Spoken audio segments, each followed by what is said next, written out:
Welcome to Betrayed and Broken S. Enjoy watching, we hope you will have fun with us. I never expected that afternoon to change everything.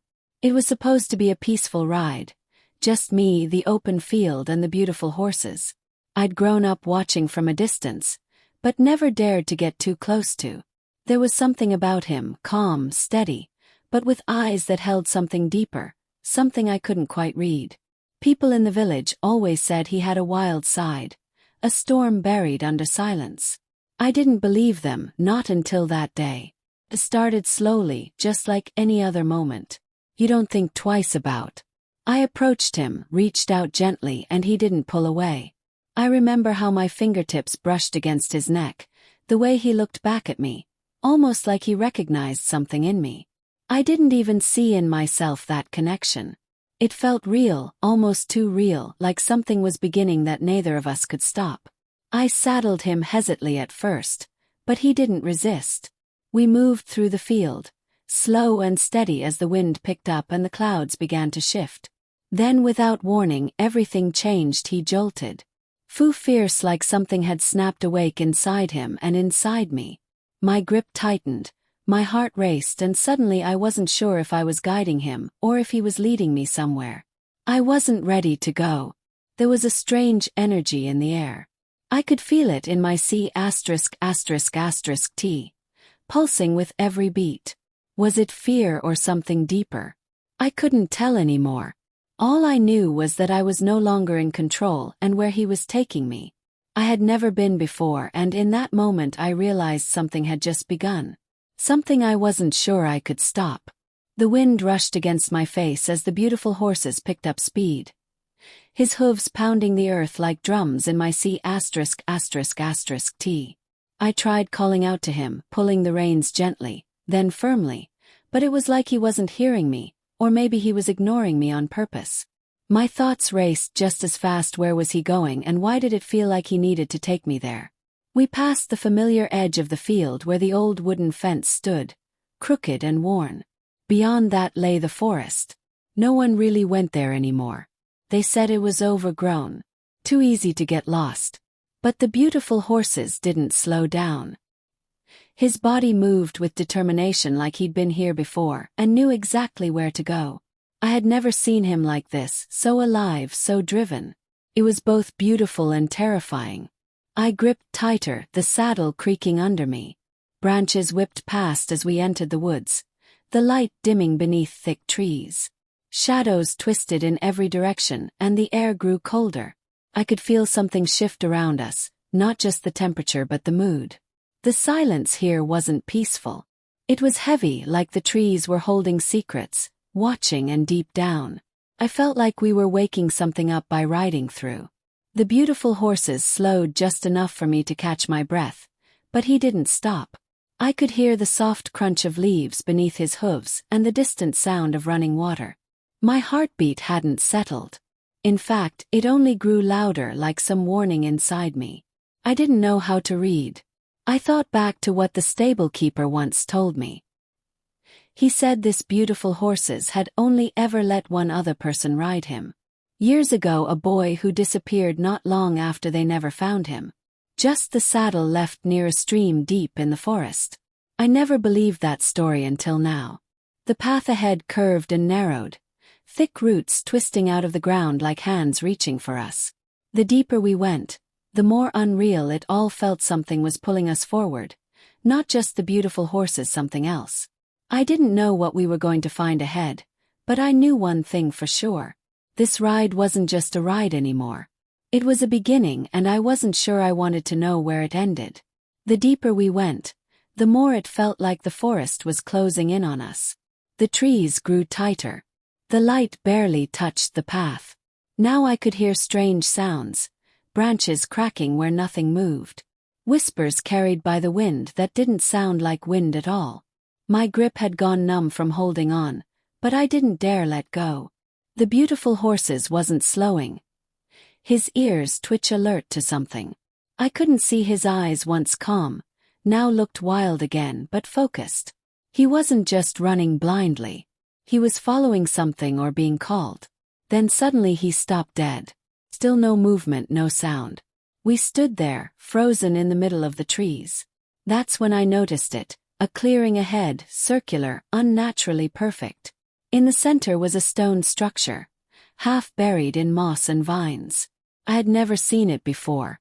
No one ever spoke of this place. My instinct screamed for me to turn back, but the beautiful horses wouldn't budge. His breath was loud in the silence.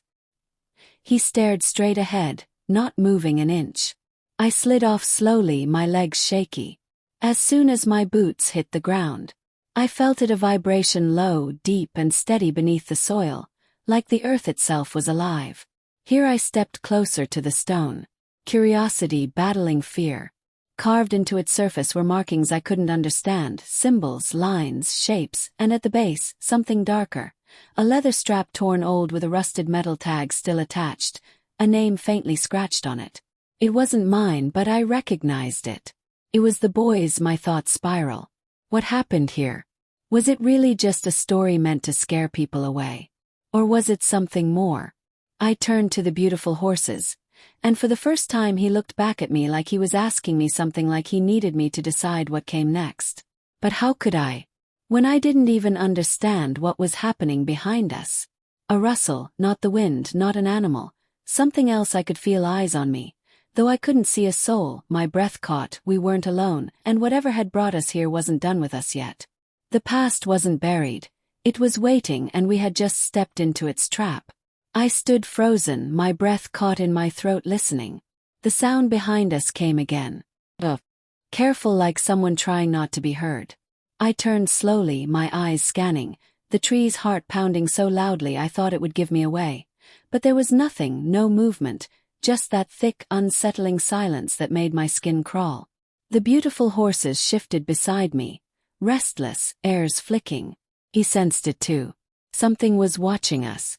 The clearing felt smaller now, like the forest had crept in closer. I backed up closer to the beautiful horses, needing something solid.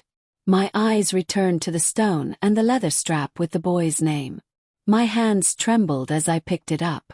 It felt damp, heavy with time, and underneath it, hidden in the dirt, I saw a small wooden box. I hesitated, then brushed away the soil and opened it. Inside was an old cracked photo. 3 boys standing beside the same beautiful horses I had just ridden, both smiling. One of them was the boy from the story. The other looked almost exactly like me. I stumbled back, mind spinning. Didn't make sense. I'd never seen this photo before, never met him, but something inside me stirred like a memory trying to claw its way out. Was this just a coincidence? Or was this beautiful horses carrying more than just memories? The wind picked up sharply, swirling through the clearing. The trees groaned. I looked up, and that's when I saw it. A figure standing just beyond the tree line, not moving, barely visible, but definitely there. Tall, shadowed and still. My throat went dry. I blinked and it was gone. I turned him out the beautiful horses, but he reared up suddenly, spooked, nostrils flaring. He wasn't looking at the figure.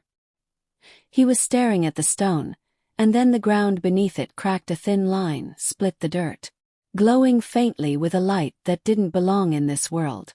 The vibration grew stronger, shaking the air, the trees, my bones. Something was waking up beneath us, something old. Something tied to this place. I grabbed the reins, heart slamming in my C*******T, but the beautiful horses refused to move. His legs locked, his eyes wide, and then I heard it, a voice low, cold, not quite human, whispering my name. I stood frozen, the whisper of my name still echoing through the trees, even though no one was there. The voice wasn't loud, but it sank into me, cold, and certain, like it had known me. Long before I ever stepped into this forest. The beautiful horses was shaking, now snorting and backing away from the stone. His fear almost overwhelming mine, but I couldn't move. My feet were planted, eyes locked on the thin glowing crack, now spreading across the ground like veins of light beneath dead soil. Then, just when I thought the fear couldn't get any heavier, I heard something else, hoof beats. Not the beautiful horses behind me. These were fast, sharp, getting closer. I turned quickly, expecting to see another animal burst through the woods, but what stepped out of the shadows made my blood go cold. It was a beautiful horse's, yes, but not like mine. This one was massive, dark, its eyes glowing faintly like embers, and on its back sat our rider dressed in something ancient. Torn leather, dark cloth face hidden beneath a hood.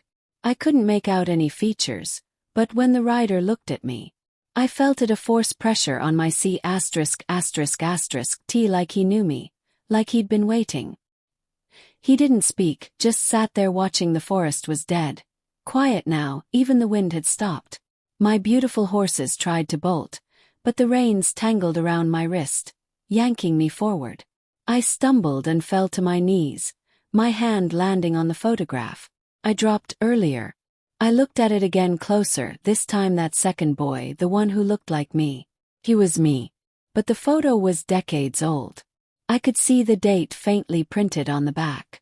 1989. Everything inside me rebelled against it. That wasn't possible. I wasn't even born then. My thoughts spiraled.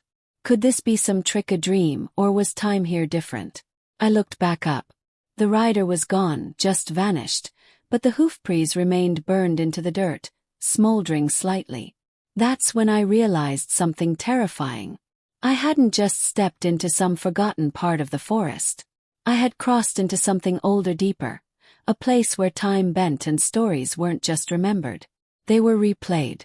The voice returned again, softer now, but closer. I spun around. No one. Then I saw movement behind the trees, figures watching me flickering like smoke. I caught glimpses of faces, young, old, hollow-eyed. Some I recognized from old stories. Names whispered in village tales disappeared.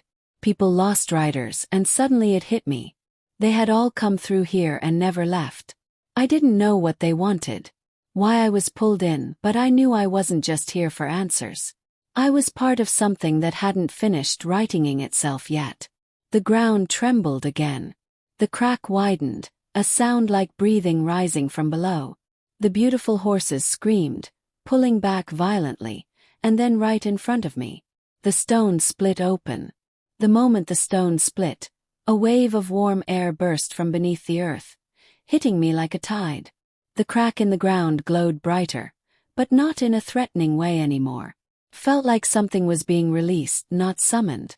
The beautiful horses calmed slightly behind me, no longer pulling away. His breathing slowed, his legs steady again.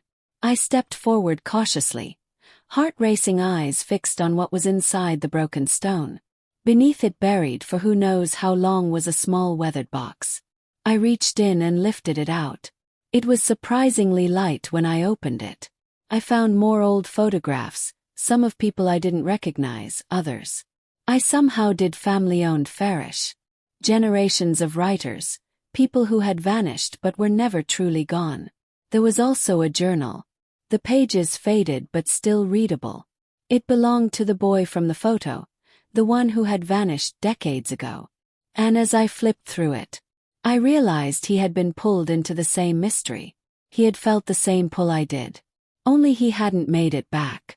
But in the last few pages he wrote of a moment like this, where everything paused, where the forest held its breath. He believed that one day someone connected to his story would return and finish what he couldn't, someone who shared his blood. It all made sense. Now the way the beautiful horses had chosen me, the strange photo, the familiarity. He was my uncle lost before I was born. The story wasn't just mine, it was inherited. I placed the journal back into the box and gently returned it to the stone. The glowing crack began to fade. The forest started to breathe again, leaves rustling softly, light breaking through the trees. The whispers stopped, the presence lifted. The beautiful horses looked at me calm and clear-eyed, as if the weight he carried was finally released. We turned and walked out slowly side by side. As we reached the edge of the forest, I looked back one last time. The clearing was quiet. Now still, the past had been seen, heard, set free. Some rides take you far, others take you deeper into who you are, where you come from and what you were meant to carry. This one did all of that, and I would never forget. Don't forget to subscribe to the channel, like, and leave a comment.